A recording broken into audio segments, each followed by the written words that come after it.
오늘은 총 3가지 논평을 하겠습니다. 첫 번째 논평입니다.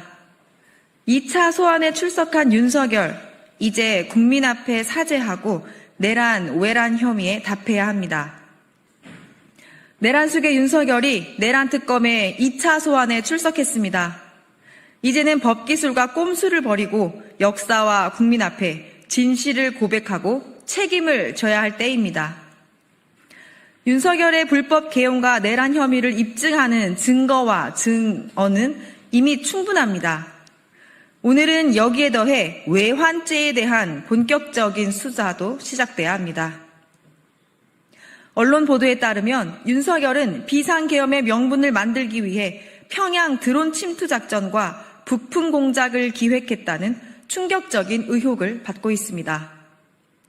만약 사실이라면 이는 국민을 속이고 안보를 도박에 내몬 것으로 형법상 최소 무기징역에 해당하는 중대한 이적행위입니다. 윤석열에게 묻습니다. 정말로 계엄을 정당화하기 위해 북한의 무력 도발을 유도하려 평양에 무인기를 보냈습니까? 이제는 침묵과 궤변이 아닌 국민 앞에 직접 답해야 할 시간입니다. 헌정질서를 파괴한 국정농단 행위, 그 어떤 책임 회피도 용납되지 않을 것입니다. 더불어민주당은 끝까지 진실을 밝히고 끝까지 책임을 물을 것입니다. 국민을 이기는 권력은 없습니다.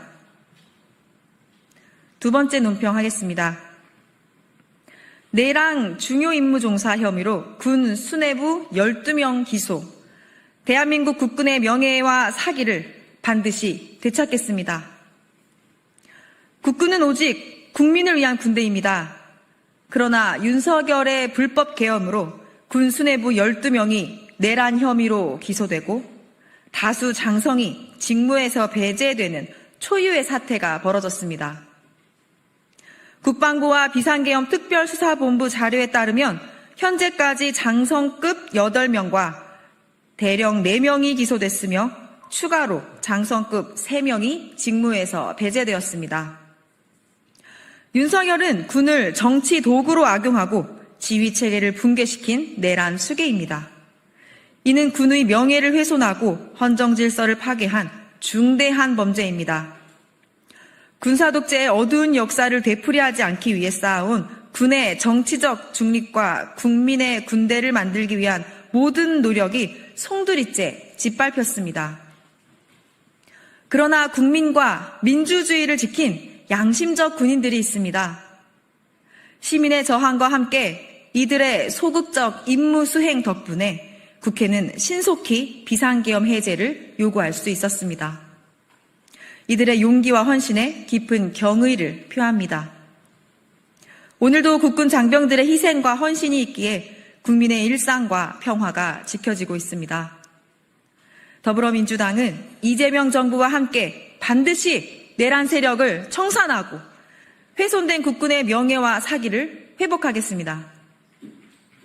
세 번째 논평입니다. 불법 비리에 온상된 윤석열 대통령실 반드시 수사해야 합니다. 윤석열, 김건희 부부의 국정농단과 불법 계엄의 중심에는 대통령실이 있었습니다. 대통령실은 이들의 불법과 비리를 주도하거나 축소, 은폐해온 핵심입니다. 더는 미룰 수 없습니다. 대통령실 전반을 신속하고 철저히 수사해야 합니다. 대통령실은 불법 여론조사와 공천 개입, 주가 조작, 고속도로 노선 변경, 관저 이전 불법 계약, 수사 외압과 명품 가방 수수 등 권력형 비리에 깊이 연루되어 있습니다. 최근에는 문건 불법 파쇄 지시, 계엄 후속 조치 모의, 비화폰 정보 삭제 지시 등 조직적인 범죄 정황까지 드러났습니다. 그럼에도 수사당국은 눈치만 보며 수사를 지연하고 축소해 왔습니다. 이는 명백한 직무유기입니다. 더 이상 봐주기 수사는 용납할 수 없습니다. 윤석열 대통령실에 대한 수사는 무너진 헌정질서를 바로 세우는 출발점입니다. 권력을 사유화하고 국정을 농단한 자들은 반드시 책임져야 합니다. 더불어민주당은 대통령실의 불법 행위에 대한 철저한 수사를 강력히 촉구합니다. 대통령실이 권력의 사유화 도구가 아니라 국민을 위한 국정 운영의 중심이 될 수 있도록 끝까지 책임을 다하겠습니다.